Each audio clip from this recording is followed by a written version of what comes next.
This program is presented by University of California Television. Like what you learn? Visit our website or follow us on Facebook and Twitter to keep up with the latest UCTV programs. Also, make sure to check out and subscribe to our YouTube original channel, UCTV Prime, available only on YouTube.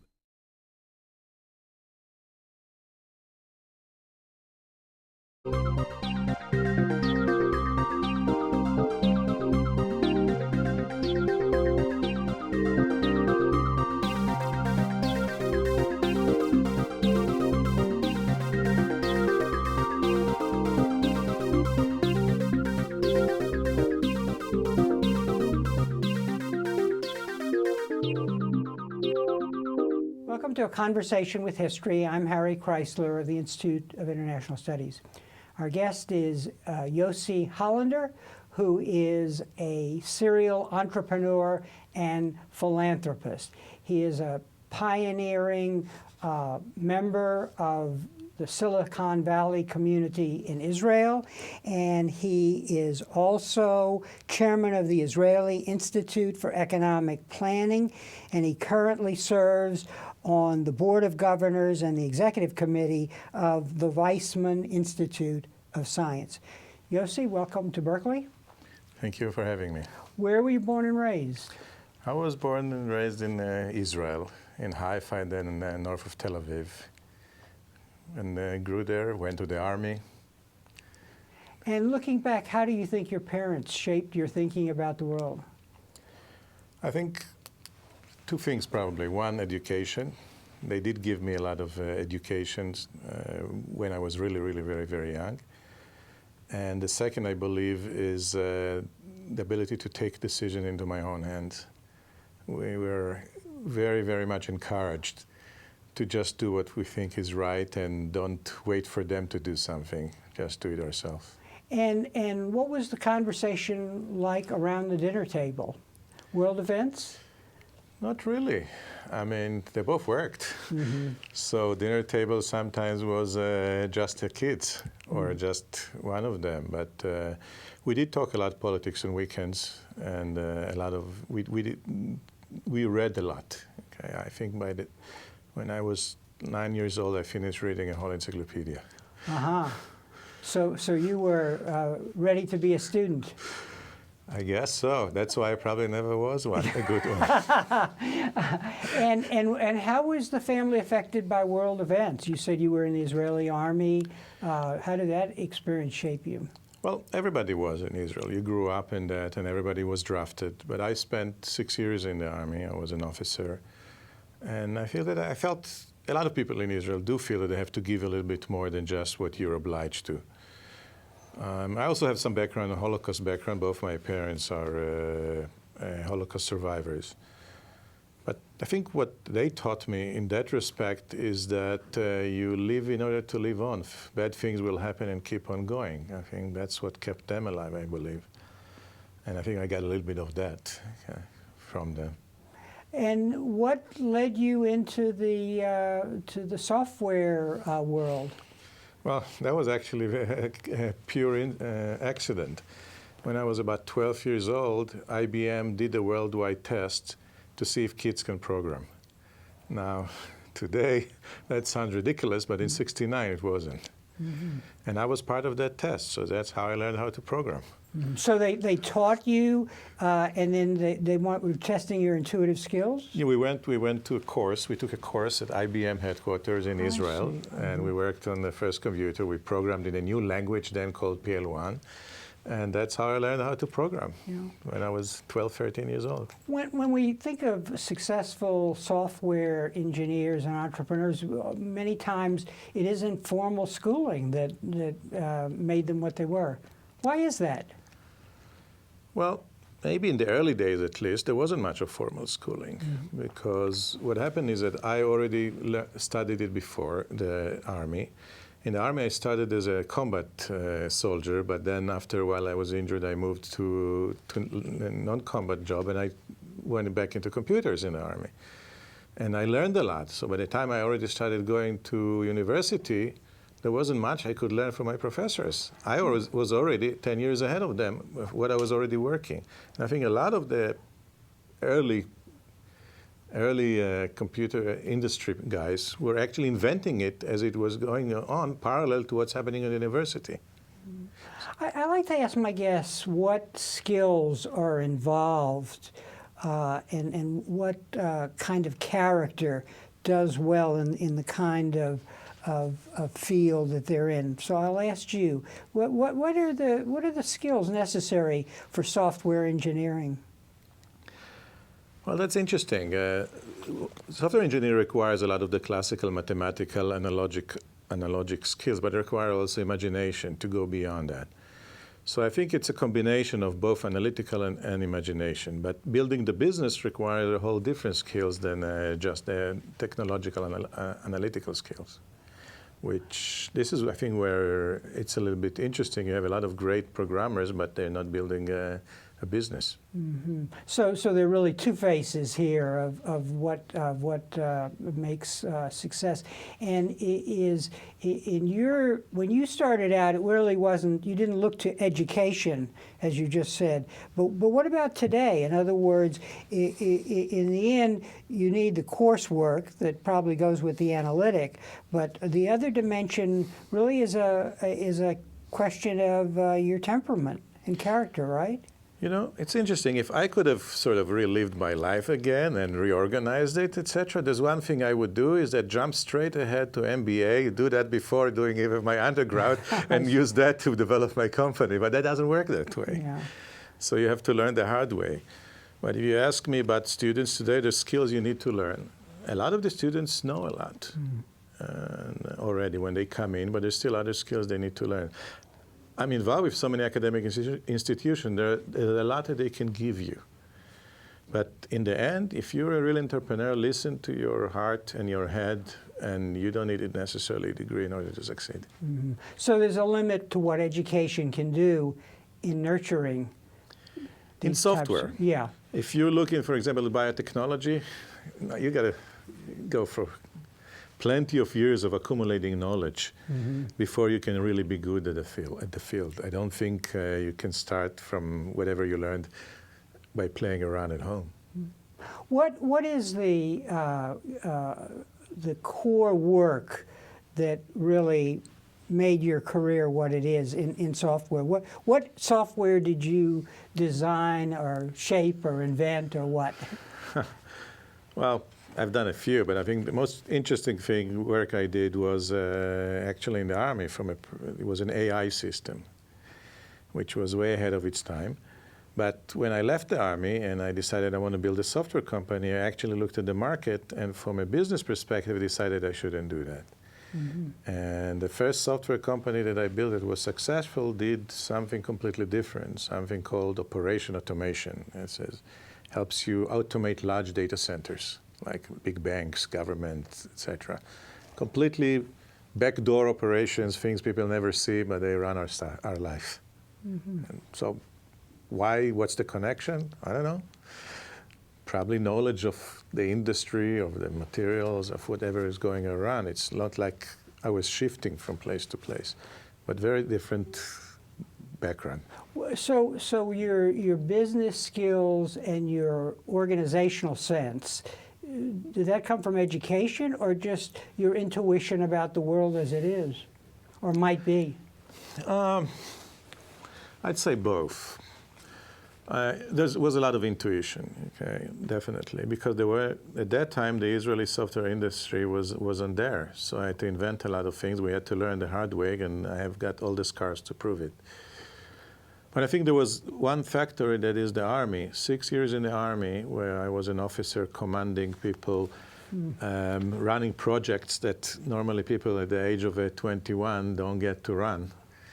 And that taught me a lot, and I had to deal with all kinds of issues in the Army. I think that helped a lot in at least giving me a very quick crash course and making some of the mistakes already in the Army, and don't have to redo them later. Now, Israel is known for the success of its Silicon Valley. You were a pioneer in laying the groundwork in the sense of being an early entrepreneur and software person. Help us understand what are the factors that make for the success of Silicon Valleys in a place like Israel? That's the million-dollar question that everybody right. has been asking. There's a book, for example, Startup Nation, that puts a lot of it on the Army. There's a few factors. I think one is the need. Okay, people had to innovate, had to do things because they had no choice. So I think choice is an issue. Second is education. Timing. For example, when the Israeli software industry was running through its boom, Israel got 1 million new immigrants from Russia. A lot of them highly educated in math and science. And it was like suddenly free stream of educated people. They had their own problems learning English, learning Hebrew, learning the culture. Well, some of the events that were there were very, very funny that I had with some of my employees. If you want, I can tell. Like I once asked, one of them was not doing what we were asking. So I went to the next and said, so what are you doing now? So he looks at me and says, why do you care? Now, wait a second, I'm the owner of the company. He's asking me, why do you care? So as we developed, tried to understand and sat down with a group of them. In Russia at that time, when they were living, the communist Russia, you basically, the boss wanted to know that everything is okay, so he can say to the boss above him that everything was okay, so all the way to Moscow, everything will be okay. Nobody really wanted to know what was going on underneath. So that's kind of the cultural change that was kind of funny to do. A big jump was financing. Okay, when I started, there wasn't any financing, so I had to really kind of bootstrap it. So it was, but in the early 90s, a few software companies went public. And that woke Wall Street up and the VC community. And they started, there was also some government program that encouraged that, but really the fact that you can make money in technology, in software in Israel suddenly became apparent. And it's the third largest VC market after California and Massachusetts in the world. And what was the role of the state in all of this? You talked about the formative experience of the Army and the whole survival instinct, which strikes me as being useful for future entrepreneurs and so on. Anything else that the state did? Did the state open up the free market that was helpful? Deregulation? But there was nothing to deregulate? There was nothing to deregulate. Yeah, okay. But this is a very interesting argument. Some people say that because the state invested so much in development of all kinds of defense, software defense, etc., that created the base. And some people say the other way around. Okay, the truth is probably always in the middle. The state was devoting too much time to that development and too much money, so you couldn't get a job actually outside. I mean, you left the university or something like that, you got a very good job in the defense industry, so nothing else developed. It really started developing strongly when the budgets for the defense industry were cut. And then more people could go to the industry, but those things coincided with that.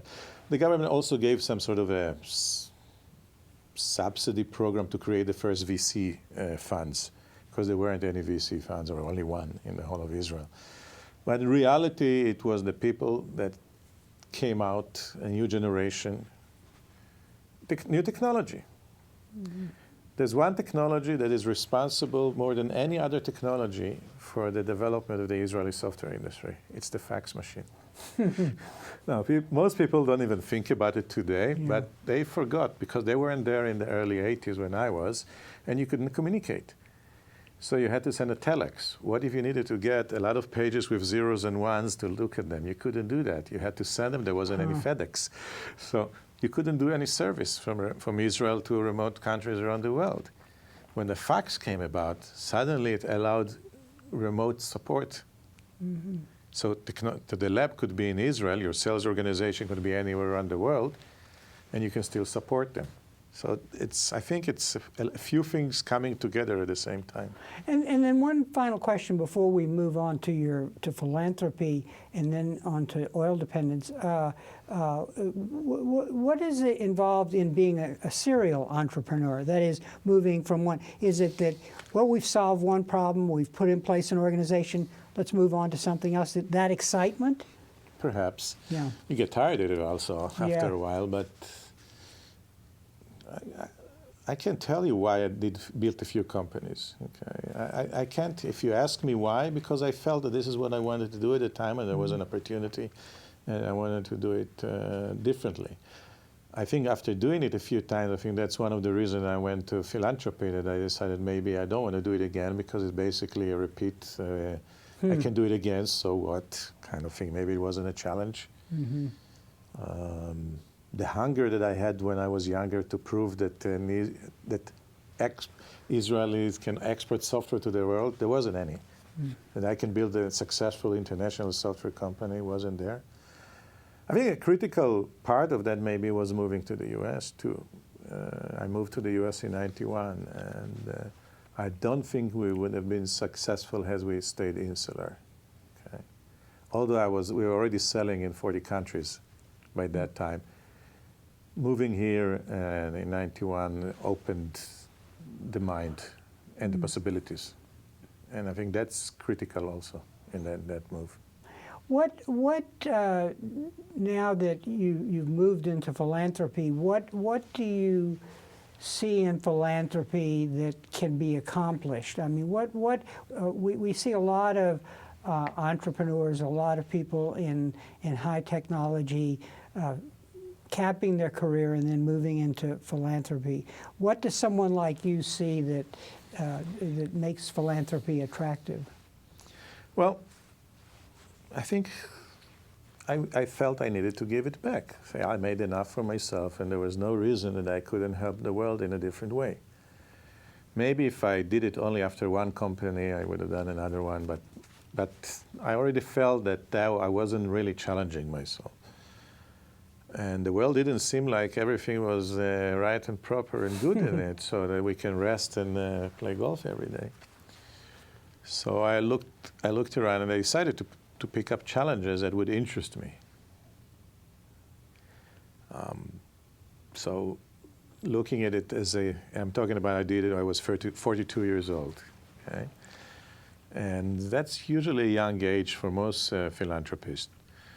So I figured, what's going to be different that I can do that other people cannot do? And one of the decisions was to take projects that may take 10, 20, 30 years. And also projects that most other people will not take. So even if there was a project that is a very long-term, very complex, but a lot of other people were doing, then probably I should stay out unless I could be very unique in it, because I had a different set of, let's say, opportunities, because I was younger and I had money at the time. So it's interesting in a way you're suggesting that you take the skills that worked in private enterprise, and you're now ready to move to a different domain, basically, and think long term and build an organization that can do things for society that are not being done. If you think about it, society has a certain problem because things have been done in a certain way for a very long time. A lot of entrepreneurs in the software industry don't accept what was there in a very long time, and they change it. So they get the iPhone, they get the Mac, they get software that maybe nobody hears about that runs everything. People do these things because they don't accept what was there before, and they think that they can change it. I think that even the belief that you can change what's already been done in a certain way for a very long time is part of what being an entrepreneur is. And I think it's also the same in philanthropy. I mean, you have a system that doesn't work very well for a very long time, and you believe you can change it. When you look at the fields that you've worked in philanthropy, they seem to be united by your belief that you can help people see the world differently. And one part of your philanthropy is supporting issues related to the Holocaust, whether teaching young people about what happened or securing the identity of Holocaust victims. So there you're applying that idea, if I'm right about what you're looking at, to the past and in a sense making a piece of history important. It's both. It's both past and future. There's a sentence called "never again," which speaks in a Holocaust circle, means never again will allow that to happen. Now, what is that? genocide, to what extent, what is genocide, etc. So learning about the past can teach us a lot about the future and maybe help us prevent it. So we failed, okay, in some ways. So we failed in Cambodia, we failed in Rwanda, and we started failing in Europe, in Bosnia, but we managed eventually to get a hold of ourselves and stop that, because that could have gone much worse. So we can learn and we can act. So I think if we learn about the most horrific one in history so far, but still not the only one, and certainly critical. I think both learning about it teaches us a lot about ourselves as people, but also is part of the never again. Do we want to see these kinds of things again in the world? Is this the world we want to live in? So how do we understand what caused that? Because it wasn't like people woke up one day and decided to turn a switch. No, those are historical processes that led to it. So if we learn more about them, maybe we can prevent a few. Now, another domain that you're really focusing on, and very important for the future of our country and the world in a way, is focusing on the problem of oil dependence. And so you have established the Fuel Freedom Foundation. What is its mission? And then we'll get into the problems that you're addressing. But what is the mission, briefly, of that foundation? We want to replace oil with cheaper, cleaner American replacement fuels during this decade under $2 a gallon. We believe it's possible, we believe we can do it very fast, and it can change the way we live. And your foundation, both here actually and in the Holocaust, reflects this idea that public education about the issue is really important, that people need to be informed so they can be mobilized, really, around the issue. This is a big money issue, so there's a lot of disinformation. And almost everyone that you'll ask is fed by that disinformation. And most people are actually completely unaware of what's around them in energy. Everybody thinks they know about oil and energy, but it's not what they think they know many times. And I think if people knew, for example, that they could do and how they could get to $2 a gallon, maybe in a few years, and not by what most people think, then they'll and how it can be done, and the only thing between them and $2 a gallon is government regulations that could be changed very quickly. They might stand up for it and say, you know something? I want $2 a gallon. Why do we have to stay like that? When you begin in addressing this problem, you emphasize the importance of the definition problem. So everybody says, oh yeah, we've got an energy problem, and we've got to deal with our energy problem. And you're saying, no, wait a minute, it's not an energy problem. It's an oil problem. Well, we got energy also, but we have actually all types of energy in this country. For example, we both had lunch. That's energy. Mm-hmm. Do we have a lunch problem? Do we combine lunch with energy? No, we don't. So when was the last time you paid your energy bill? Most people will say, well, I paid. No, you paid your electricity bill. Mm-hmm. You filled gas in your car, but you never paid an energy bill. Another mistake people make is energy prices are rising. Is it? Oil prices or gasoline prices are rising, but natural gas prices are going down. So the same people will appear on TV and will tell you, oh, energy prices are rising. And by the way, natural gas is so cheap, as if natural gas is not energy, we should use it more to get rid of our energy problem. Wait a second, if energy prices are rising, what's the conflict? The conflict is that we have two markets. One is called electricity, and the other one is called transportation. Electricity is coal, natural gas, nuclear, and hydro. Transportation is oil and a little bit of ethanol. Oil is only used in transportation, not in electricity. By combining those two markets together, by this definition to energy, you confuse the American public. And really,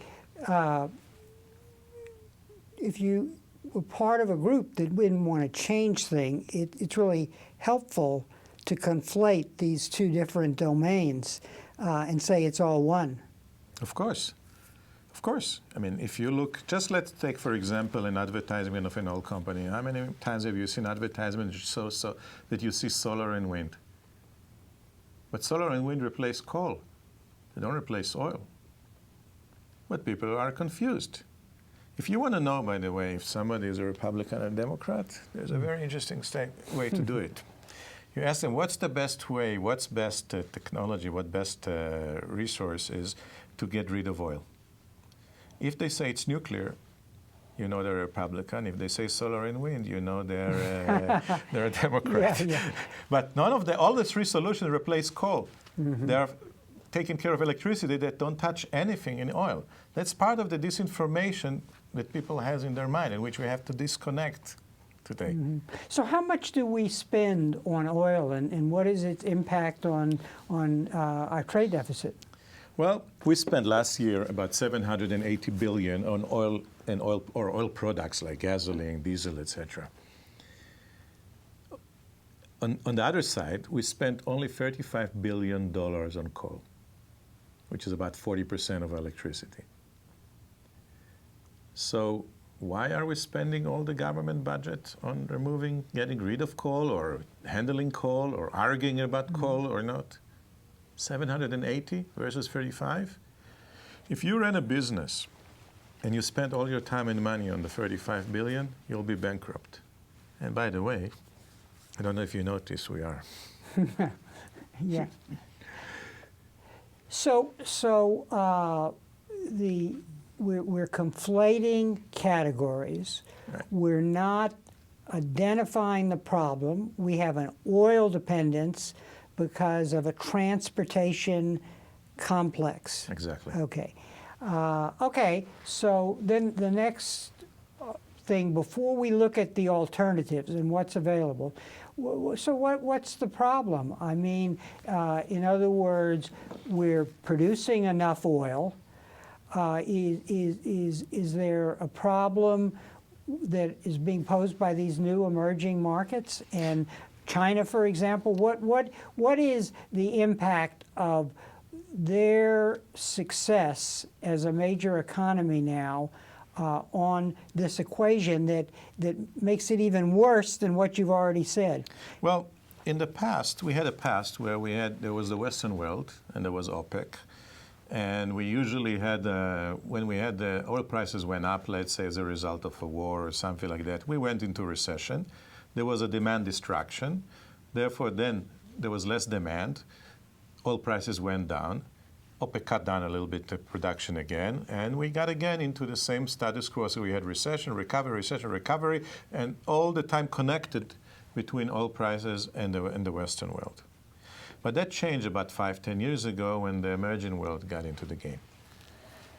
Let's take just China, for example. I think that's going to be a little bit of a lecture, but pardon me on that one. Yeah. It's a few numbers, but it's amazing what's happening. They're moving close to 50 million people from the village to the city every year. So those people that walked to the field they need now a bus or a train or a car to get to work. They need to bring food to the city with a truck. They need to bring product in and out. They become part of the fuel economy of the world. Just last year, when in the United States we sold 14 million vehicles, in China there were 22 million cars and trucks sold, plus 38 million motorcycles. In 4 or 5 years, China is going to have a larger car fleet than the United States. And that's just the billion something in China. What about the billion something in India and the other billion in Southeast Asia and Brazil and the rest of Latin America? So the problem the world has today is that not that we don't have enough oil. We can get more oil. The problem is that demand is growing faster, the world demand is growing faster than the world ability to increase production. And that's why the price is going to double. And now we have a slack in the system, 2 to 3 billion barrels a day, Right. you know, Probably. which the Saudis can turn on if they wish. But that's not going to be enough, given this long-term view of where these emerging markets are going. Probably not. I mean, given, you know, the most dangerous thing about forecasts is about the future. But the issue is that most experts today believe that we are like in a 10, 20 years crunch before they can catch up. If you look, there's a recent IMF report that forecasts that oil prices will double during this decade. That means what, $8 a gallon? That's pretty bad. Can our economy sustain it? Probably not without the serious pain. Probably a depression. And what's important here is you're not talking about short-term fluctuation. So the price of oil could be going down today, but if you look at the long-term structure, the way it all hangs together, the demand will overtake the supply, and that will affect price. It's already happening every time. Yeah. I mean, if you look at it, it's keep coming up and up and up. The trend is up. There's always going to be fluctuation because of world events, supply issues, etc. But we're never going to see, I don't think we're going to see, people, it's not that we're running out of oil. That is the wrong question. Okay. At $1,000 a barrel, we probably have oil for 1,000 years. We just can't afford it. Okay, that's all. So today at a price of 85, 90, 100 a barrel, this is already too expensive for our economy. And you say, how much do we need to have economic development? It's 50. I believe we need, if we want to jumpstart the U.S. economy, we need about $50 a barrel. I'll give you that as an example. Today we spend $780 billion. If we want to take it down to, let's say, $300 billion less, we need $50, $60 a barrel. At that price, it will be $1,000 net per person in our pockets in the United States. That's a tax cut, a stimulus, whichever way you want to call it, every year of $300 billion. That can jumpstart our economy really fast. Okay, so now let's talk about what we can do in the United States and what the American citizen. So you identify 3 sets of problems, and lurking behind each problem is monopoly.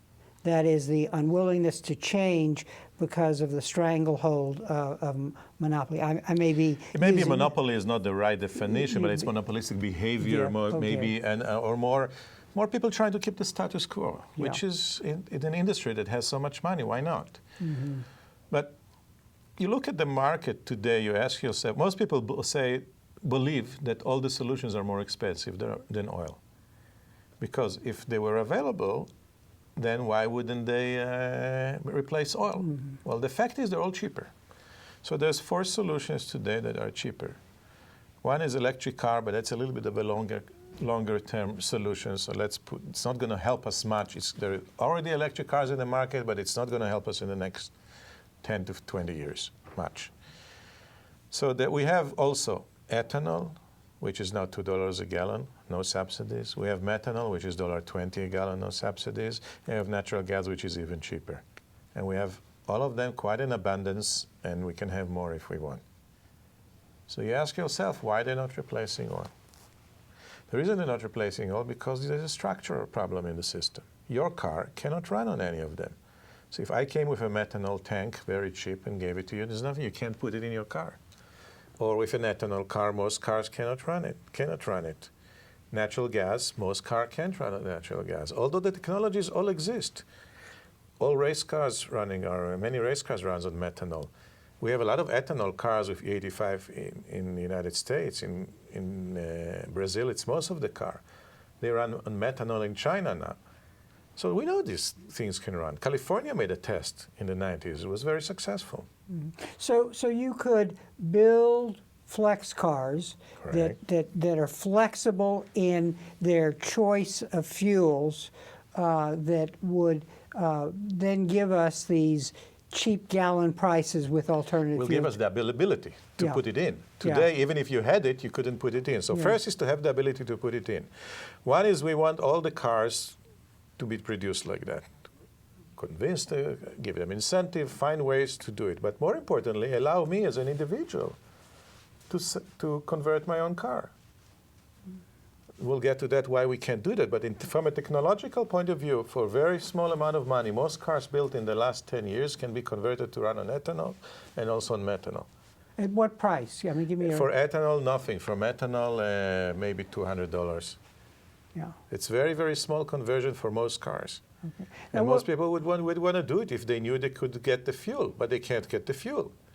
And so why won't the car companies move in this direction before we talk about the distribution of the fuels? I can't speak for the car companies. Yeah. It will be very, very difficult for me.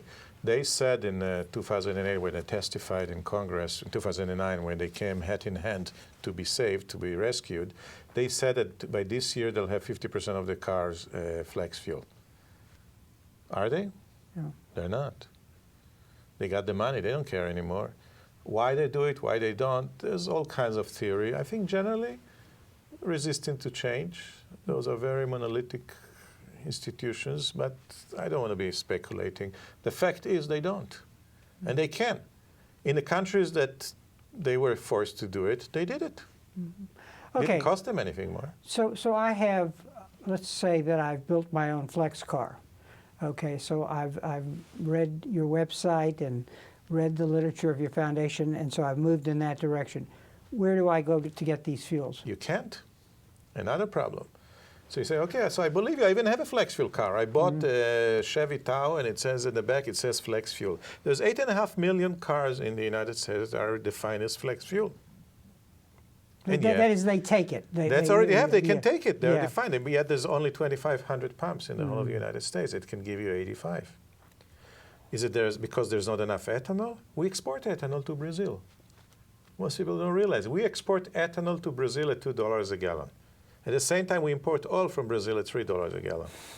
That makes a lot of sense. Okay, we export it to United Arab Emirates and to Canada. So why not use the ethanol, which is cheaper fuel here? Why it's not in a gas station? I think the best way to explain it is through McDonald's and Burger King. You go to McDonald's, you cannot buy a Whopper. The Burger King. The Burger King. What? Whopper. You cannot. Yeah. You have to. You can buy fries. Yeah. From a Burger King supplier. You're part of the franchise system. And I think that franchise system is one of the things that we need to change. And I think we can talk about how that could happen very quickly. It happened before in the history of the US. AT&T. Now, some of the younger viewers don't know, but once there was only one phone company, and there were two phones, black and white. I think there was Ivory too. And they were owned by AT&T. And then there are two companies came about, MCI and Sprint, and said, look, we have a better deal for long-distance calls, much cheaper. But they couldn't access the local loop because AT&T wouldn't give them access. So all the market people says, well, build another local loop or build another 250,000 gasoline station in the US so you can sell more. Everybody who's in finance and in the business will tell you that wasn't a realistic solution. So eventually they went to a judge, and the judge said, no, AT&T, this is a monopolistic behavior. You have to allow MCI and Sprint access to the, I think it was MCI in the lawsuit, I'm not sure, but you have to allow access to the local loop for every long-distance provider. Once they did it, within 3 years, the price of long-distance call went down from $3 to 30 cents a minute. And we have smartphones and we have the internet. All this wouldn't have happened if we didn't break the access problem to the local loop. Now the problem, if we go back to the gas pumps, is who owns these stations, and talk about that, because basically there's another industry that's a barnacle there. Well, the refiners are part of, there's a whole supply system. Okay, there are people who take things from the ground, dig holes, sell it to people who refine them. Then the refiners have a franchise system or sell them to the people who distribute them in the gasoline station. This is an industry that is working in a certain way. They're not interested in replacing this. It's a very convoluted industry. I'm not going to go into details, but in general, it's a very natural thing. They're right. They don't need to. So the question is, you have to ask who are players that will not be. So if we made those fuels legal. And if we made your ability to convert fuels to your car to flex fuel, and then the car companies came out with more flex fuel cars, maybe Walmart will decide that they want to do it because they're not part of the refining oil complex. Maybe other people will start doing that, people that already have gasoline stations. But first it has to be legal, and you have to be allowed to do that. And there we go to the first impediment, the third impediment maybe, that is the largest one. And that's the regulatory structure we have in the US. And so I have a flex car. My uncle will sell me ethanol and menthol. And in fact, I can fix cars. So I can buy a kit and fix my car so that it can take this alternative fuel. But then what happens to me? You just did something illegal. I think the fine is $15,000 a day or something like that, if you can afford it. For messing with my car. For messing with your car. You cannot change your car. There's something called anti-tampering law. When the Clean Air Act was created, we had only one fuel gasoline, and we had a carburetor and no computer. Today, we have completely different car. It's a computer on wheels. And we need to adapt to that. And what happened is that we're not allowed to change. So if I had a gadget, for example, that improves your car performance by 10%, it's illegal to put on your car. Now, most people will not put something illegal, and most businesses will not deal with it. So there's a gray market. People sell it for off-road and all kinds of, and sometimes they ride it not off the road, okay? Mm-hmm. But it's a very small market relative to what it could be for every American. I can decide, why should the government decide what fuel you should put in your car? Shouldn't you decide that? They don't decide what you put in your mouth. They just say it has to be clean, it has to be that, we have some inspection, but they don't tell you what to eat. Why should they tell you what fuel to put in your car? So as I listen to what you're saying, what I see is a landscape where there are alternatives that would allow us to get off this fix on oil, this addiction. It's addiction. It's a narcotic. But what we have is an array of interests. And it turns out, from what I'm hearing, it's not just the oil companies, it's the refiners, and then to a certain extent, with regard to tampering with my car, it's really environmentalists who, is it environmentalists? No, I don't think it's environmentalists. I think it's regulation is sclerotic by its nature. I'll give you an example that will tell you it's not environmentalist. Okay, Tesla paid $270,000 fine. Okay. Because they didn't pass their electric car an emission test. Mm-hmm. Now, so why do we have, now, do you think the environmentalists are for electric cars? Yeah. So why there's a fine? Because the law says every car has to go for emission tests. The law did not envision an electric car, right. So now you pay a fine if you don't test. Now, how do you test? They probably couldn't find the hole because there wasn't any place to put the measurement, but right. They didn't get the test. So, it's environmental action in the past created regulations that are the regulation were created in an area that didn't fit the modern arena. Yeah. The regulation were created for one fuel, for a much smaller fleet, for a much simpler environment that they're in. Today, it's a very different environment. The anti-tampering law was created, mainly a regulation was created so people will not remove the catalytic converter. That's the part that cleans your emissions before they go out from the car. Because it used to be outside the engine, and you can easily move it in the past. Now it's not. It's part of the engine. So all this anti-tampering law, we really don't need it anymore, but there's tons of regulations and testing around it right now. If you want to test a car today with any new gadgets, if I want to have a new gadget that either, let's say, do a conversion to my car or improves my car by my fuel consumption by 5–10%, if I wanted to test it on all the cars created in the last 10 years, I will have a market. It would cost me $680 million. So nobody does it. So the government regulation, in this case, prevent American innovation. We're not saying give up the Clean Air Act. No way. Mm-hmm. We're saying, hey, adapt the regulation to the modern computer systems that exist today. put them together, combine them with what you have in a car, and you'll get a much better results. We'll have a better fuel economy. We'll have alternative fuels. We'll have American fuels. We'll have American innovation. Let's open the car market so people can innovate. Today they can't. So your argument and the goal of your foundation is to educate the public on these facts so that they realize there are alternatives, and actually, whether it's at the local level or the national level, help move the markets to open up beyond the dictates of monopoly behavior. Exactly, and I think, but it's not just educate, it's actually taken action. So, for example, if you're a municipality and you say, you know something, well, none of my gasoline station here in Berkeley, I mean, we're in Berkeley, I don't know how many gas stations you have here, but I want to have alternative fuels in all of them. I don't want to decide which one. I want to have a few pumps, so when Harry drives and Yossi drive to the gas station, they can choose whatever they put in based on price, whatever their own preference. I want them all to be available for everybody. Okay.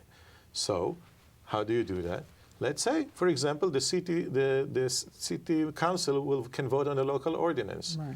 Now, if the people of Berkeley said we want a pump, every kind of pipes on every gas station here, that's their right to choose. Why should the government prevent them from they can do that today. Legally, they can do that. So if people around the country came up, and for example, and went to the dealer and said, you know, the next car that I'm buying, I'm only going to buy if it's a flex fuel. So I will have the option when gas prices reaches 5 to convert to go and find ethanol somewhere that will cost me $2.50. We see from your argument the possibilities here in the United States, but another part of your argument, which I want to discuss, is the consequences of this structure that you've defined for places like Africa. Because you've taught us that the demand for oil, because of the emerging markets, are going to raise that price. What is it going to do to places like Africa? Disaster. And it's not just did it, it's already doing it. And we can see the early signs. In a technical term, a Wall Street term, okay, they'll be priced out of the oil market. Or the way we call it, they wouldn't be able to afford to buy it. Kenya, for example, today, basically, I think 150% of their trade deficit is oil. If you look at the price, people talk about people hungry in Africa. So the price of a very common fertilizer, urea, in Europe a few years ago was $90. In the port in Kenya was $120. In Western Kenya, $450. In Malawi, $770. So they can't afford fertilizer. If they can't afford fertilizer, they can't grow food. When the price of oil will become higher and higher, they will get to what I call a zero oil society. And when you get no oil anymore, people have to leave the cities, because the cities can only leave the big cities if you bring food from outside. So you need cars, you need trucks to build the food. When people will leave the cities, they'll have to go back to the villages. The villages don't already have a space. So what do? They start fighting for the food and the space. It's already happening. We just had a war in Mali. But a year ago, we already heard report that all public transportation in Mali stopped because there was no money for buses. So people were not getting anything in the remote areas for a while. So they say, let's go and take the capital so we can get something. There's close to 500,000 people that left the big city in Kenya, in Tanzania, etc., and they're now cutting the trees around the Great Lakes of Eastern Africa. Why? Because they can't go back to the village. It's already full.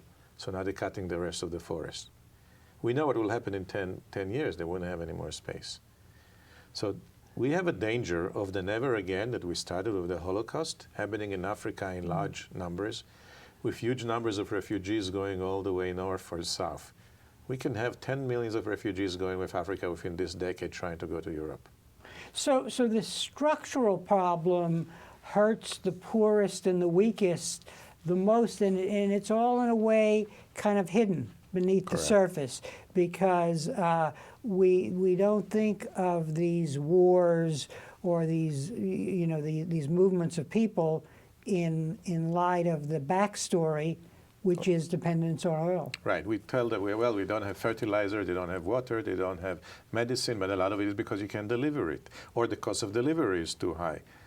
So it's not that we grow their food. They can't grow their own food because they don't get fertilizers. But even look at the poor in the United States. The poor are the ones hurt the most by rising oil prices, because a larger portion of their expenditure is oil-related, gasoline-related, versus the rich or the middle class. So the poor are the ones that are really getting the short stick of that. Here, economically, and in Africa, it's a life and death. So this is, in a way, the world problem and the American problem of the concentration of wealth, because so long as oil has this lock on civilized way of life, then money is pouring into certain sectors and not into others, no matter what the long-term consequence is. Look, the oil producers behave economically. They have a very good product to sell, and the market, they have a huge demand, and they get a lot of money for it. There's no reason for them to give it up. It's that us that are paying the amount of money, that we're paying $780 billion a year for these products, and say, wait a second, maybe we could get it cheaper, domestically or not domestically. I mean, if it was $1 a barrel, you wouldn't care if it's domestically or not. If it's $200 a barrel, even if it's all domestic, we couldn't afford it. We just need to reverse the price mechanism back and lower the price. Now, in the case of Africa, you're funding research to find alternatives in Africa, because the solutions that we were talking about earlier really are related to America's situation. Correct. So what needs to be done in Africa in the way of new technology and of research as a way to get around this problem until we impact the price of oil? I think, first of all, their problems are different than ours. They don't have modern cars. They have older cars. The labor is cheap to fix them. They break all the time. So all the assumptions that we have, they don't. They don't have EPA. They worry about completely different problems, survival. So one of the projects I'm funding in Cornell is a village-scale biofuel machine, so to speak. So every village or a small town can produce their own fuel. It's very small quantities relatively, but still enough so they could fuel their transportation, and in Africa it's also their electricity, usually it's generators. But those small quantities can save millions. So that's one of them. I think one of the most important things is public awareness. All the organizations that are dealing with Africa AIDS sort of accept the problem with delivery and the price and the cost as a given. It's not a given. It's in the root of all the other problems. If we fix that, many other problems will work out better. And you're basically saying that, for example, the NGOs that work in places like Africa, it's going to affect their vehicles and their mobility in terms of getting to the places that matter. It does. Yeah. We have a war in Somalia, and there's plenty of food in the stores. Nobody can deliver it inside. Mm-hmm. So help us in sort of, as we conclude this interview, what are the lessons of your intellectual journey here? Because in a way, you've moved from entrepreneurship and software to philanthropy to thinking and acting about a kind of a very hard problem. So what are the lessons here? That basically it's looking at the problem in its context and thinking about the future and how you build organizations to actually make a difference. I mean, this stuff is a lot harder than developing software for banks, isn't it? Or is it not? But I think you're asking me this question at a bit of a young age. Maybe in 20, 30 years you'll ask me to reflect back and ask me how it was. But there are similarities, but it's a very different problem. But it is the same in the way we approach it. Mm-hmm. The way we are at the foundation, we look at it as a business. We don't look at it as an NGO. We look at it really as a product that we have to sell, and we think it's slightly different. Are we going to be successful? I hope so. Mm-hmm. We're going to have a better world, a better America. We can be great again. There's no guarantee. We got to keep trying harder, and we got to get a lot of help from a lot of people. So let me ask you then one final question. What is the advice that you would give students as they prepare for their future, and one that kind of mixes technology with social concern? Well, you got to figure out what are you internally. Okay, are you an entrepreneur? Are you good at a bigger company that you have a lot of support structure that can help you flourish better? You have to ask yourself what you are. I think it's very difficult to be a social entrepreneur unless you go to work with an NGO, but other than that, if you don't have money. It's very difficult to do that. So, and I think it's maybe better actually to go first and experience the world, understand it, learn it from the business perspective. I think it's going to give you more tools to be a more effective philanthropist. And I don't know if I'm an effective philanthropist. Some of the things I've done have already been very effective. I'll probably answer that to you in 20 years or so. But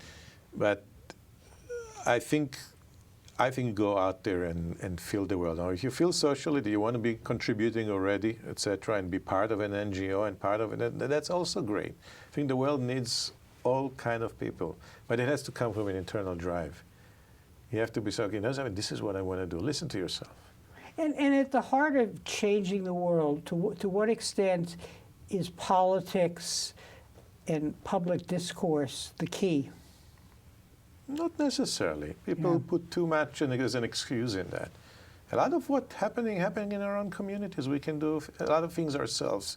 Yes, there are certain things that government decide for us, etc. But in the end, if the American people wanted those regulations changed, and they started being mad about it, they will be changed.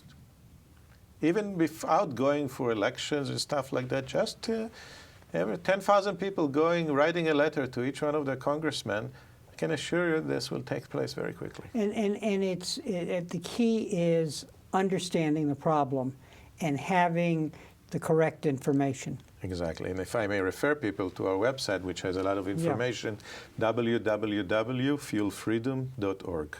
Well, on that note, Yossie, I want to thank you because this has been a very informative discussion about your journey, and in 20 years, we hope to have you back. It's been my pleasure, and I hope to be here again. Okay. Thank you very much for joining us for this conversation with history.